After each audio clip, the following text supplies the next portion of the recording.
અભય થઈને નિષ્પક્ષતાથી નિરપેક્ષ રીતે વાસ્તવિકતાનો અરીસો રૂપી સચોટ માહિતી લાવતો સત્યની સાથે अभय टाइम्स।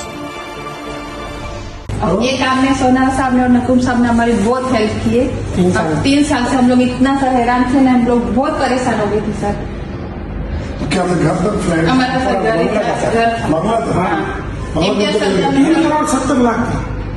इम्तियाज सद्दाम ने सर हमारे पैसे और घर हमारा दोनों ही ले लिया था सर। हमारी जिंदगी भर की कमाई सर बचाने की पूरी। अच्छा नहीं चलिए बढ़िया, आप घर है, आपको मिल गया। आप पुलिस पास आए कंप्लेन की तो ही पॉसिबल हो पाए। नहीं सर, तो आप कभी ऐसा हो तो कंप्लेन करेंगे तो ही पुलिस कुछ काम कर सकते सर। आपको ऊपर वाला बहुत तरक्की दे, आपके बच्चे हमेशा खुश रहेगा। आपने हमारा इतना साथ नहीं चलो बढ़िया। तो अभी आप घर में रहने चले गए, ठीक है? अब कोई दिक्कत हो तो बता दीजिएगा। સુરતમાં અસામાજિક તત્વો સામે પોલીસે લાલા કર્યું છે, ત્યારે ભુજ સિટોક ટોળકીએ ડોક્ટરનો પચાવી પાડેલો બંગલો પરત અપાવતા ડોક્ટર અને તેમના પરિવારે એસઓજી અને સુરત પોલીસ કમિશનરનો આભાર વ્યક્ત કર્યો હતો। સુરતના રાંદેર રોડ ખાતે આવેલ તાળવાડીમાં મેરુલક્ષ્મી સોસાયટી સામે અમીરો હાઉસમાં રહેતા ડોક્ટર મોહમ્મદ ઝાકીર અયુબભાઈ મેમણનો આ જ સોસાયટીમાં આવેલો બંગલો નંબર 45 વાળી મિલકત ભુજ સિટોકની ગેંગ સદામ ગૌડીલ ગેંગના મુખ્ય ગેંગ લીડર ઇમ્તિયાઝ ઉર્ફે ઇમ્તિયાઝ સદામ ઇકબાલ બચાવ તથા તેની ગેંગના સાગીરતોએ છેલ્લા 4 વર્ષથી ગેરકાયદેસર રીતે કબજો કરી મિલકત પડાવી લીધી હતી। જોકે સુરત પોલીસ કમિશનર અનુપમસિંહ ગેહલોતની સૂચના મુજબ એસઓજી સુરત શહેર તથા ચોક બજાર પોલીસ સ્ટેશન સુરત શહેર દ્વારા સંયુક્ત રીતે જહેમત ઉઠાવી સદામ ગૌડીલ ગેંગ વિરુદ્ધમાં ગુજ સિટોક એટલે કે Gujarat control terrorism and organise crime 2015 હેઠળ કાયદાકીય જાળીઓ કસી ડોક્ટર મોહમ્મદ ઝાકીર અયુબભાઈ મેમણની કબજે થયેલી મિલકત પરત અપાવતા ડોક્ટર મોહમ્મદ ઝાકીર અયુબભાઈ મેમણ પરિવારનાઓએ સુરત પોલીસ કમિશનર અનુપમસિંહ ગેહલોત સાહેબ તથા એસઓજી સુરત શહેરની ઉમદા અને સરાહનીય કામગીરીને આવકારી હતી।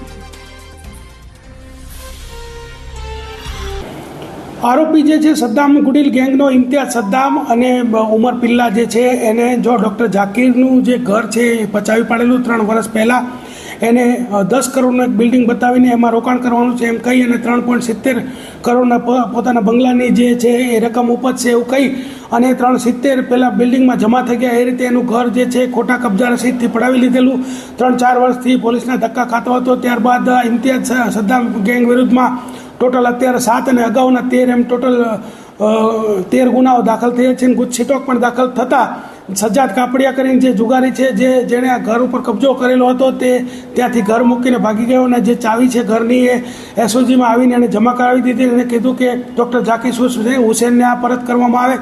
ત્યારબાદ માનનીય પોલીસ કમિશનર શ્રીના હસ્તે આ ડૉક્ટર ઝાકીર હુસેનને જે છે પોતાના ઘરની ચાવી સુપ્રત કરવામાં આવી છે। આ મકાન આજે મને મળ્યું અને મને બહુ ખુશી છે। આ મકાન બદલ મને એસઓજીના નકુમ સાહેબ, ઓનર સાહેબ ને કમિશનર સાહેબ અનુપમસિંહ ગેહલોતે અમને બહુ મદદ કરીને આજે અમે સફળ થયા। આજે અમને ન્યાય મળ્યો છે। હું પોતે ડૉક્ટર છું, મારા છોકરો સોલા સિવિલમાં પીડિયાટ્રિશિયન છે, એની વાઇફ ગાયનેકોલોજીસ્ટ છે। એટલે અમે આ મકાન એટલા માટે બનાવ્યું કે બધા પરિવારિક સાથે રહીએ, પણ આ લોકો અમારી હાથે બિલ્ડિંગ અપાવવામાં ચીટિંગ કરી દે। આ લોકો અમને છેતરી ગયા લોકો છે અને ખોટી રીતે લોકો બંગલો પચાવી ગયા હતા। છતાં વખતે અમે લોકો હેરાન થતા હતા, એટલા બધા હેરાન કરે કે રીતે લુચ્ચી દાદાગીરી કરતા હતા લોકો ને કે તારે થાય તે કરી લો, તારું કશું નહીં આવું તને કહું।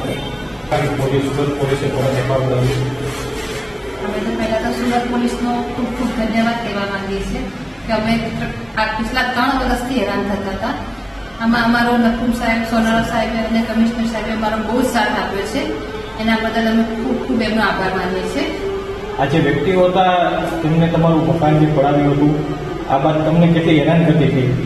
અમે પિછલા 3 વર્ષથી એના પાછળ એટલા બધા હેરાન થતા હતા ને કે અમે કોઈને કહી બી નથી શકતા। અમે એના પાછળ બહુ જ મહેનત કરી છે।